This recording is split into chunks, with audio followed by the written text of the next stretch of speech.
On behalf of Expert Village, my name is Andrea Spano, and I'm going to show you how to make crab cakes from my new book, Not Just Desserts. Okay, so we're going to start getting all the prep together so that everything is at hand and very easy to just combine. Now, you're going to find with this recipe that it's very simple in the sense that you're going to have all the ingredients in one bowl, mix it together.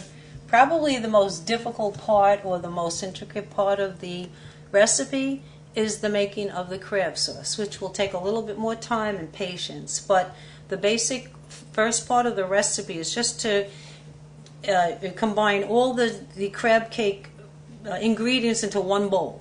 And then this way we'll make them into patties, put them in the refrigerator to firm up while we go on to make the sauce. So as you can see right now, I'm starting some of the prep. I have some of my ingredients lined up. Not all of them have been portioned out.